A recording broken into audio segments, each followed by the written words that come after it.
Hey, good morning. Let's go over today's trade plan. So in the overnight session, we're using 57 to 59 as support. That was essentially the broken resistance zone from yesterday, which was now acting as support. And we saw that overnight buyers held ES above that area, showing that the buy side is still in firm control. On the upside, we have resistance primarily at that 66 to 68 zone, which is the top of the recent balance area.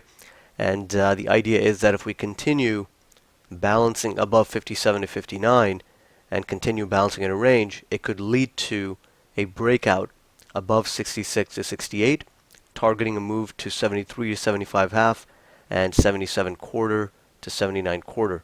On the downside, a break below 57 to 59 would signal short-term weakness.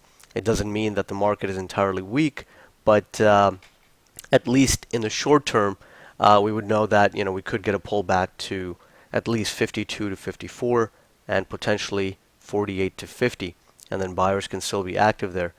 Now on the econ calendar today, there's no major catalyst as far as economic reports go, but the news out of Greece is really in play, and that's really the market mover this morning. So definitely keep an eye out for that because that is really the primary driver or catalyst in this market right now.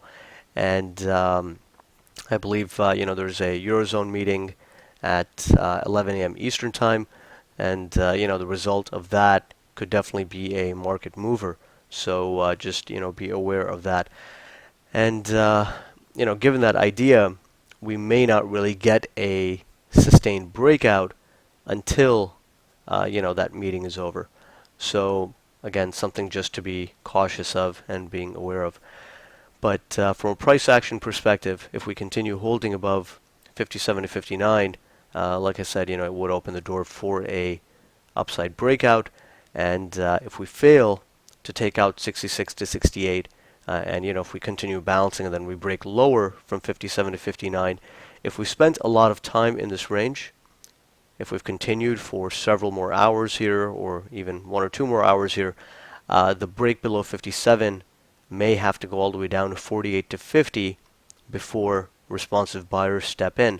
So this 52 to 54 zone, it's an important inflection point, but if it's after the market's already balanced for quite a bit, then it may not get as much of a reaction. It may just be a pause point, and 48 to 50 would then be a better zone to fade. And again, that would only be a fade setup if the overall market still looked okay.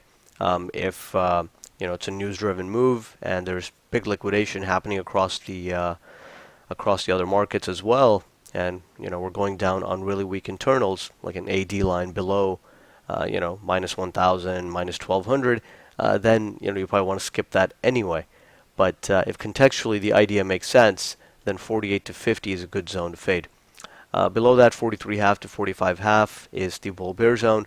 So, bigger picture, this price structure can remain intact as long as 43 half to 45 half holds. And then if we break below 43 half to 45 half, then that would signal a shift from buyers being in control to now sellers gaining control, and that could lead to some bigger picture changes in the market, at least in the short term of the next few days. And we can get some liquidation below 43 half to 45 half.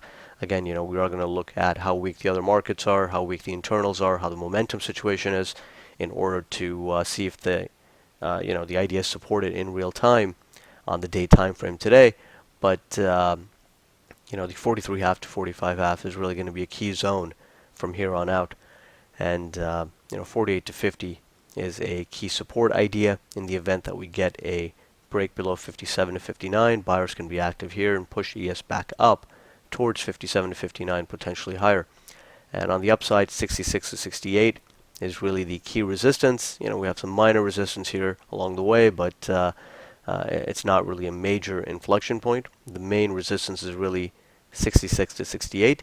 And again, as we approach this area, we just have to know that from a pure price action perspective, a breakout is possible, but then we also have to see if there is underlying strength in the market.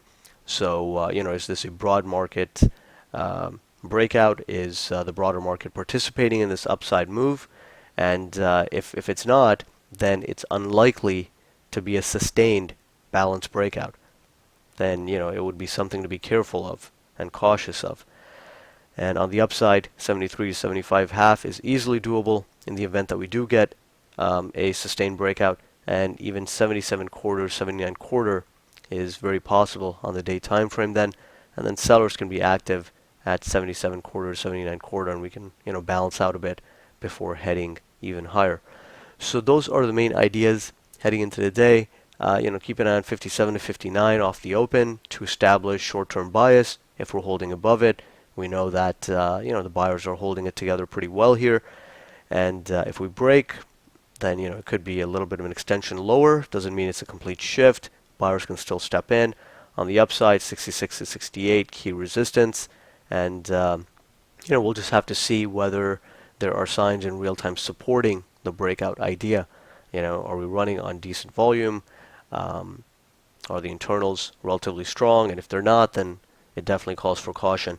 And if that means taking no trade, if the market's just stuck in a chop and not going anywhere, then that's fine, right? Don't take any trade.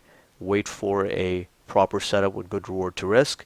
And until then, if the market's waiting on news and just kind of chopping around, sit back and wait for a good setup. So those are really the main thoughts heading into the open. Let's see if the buyers are able to maintain control here above 57 to 59, and we'll take it from there.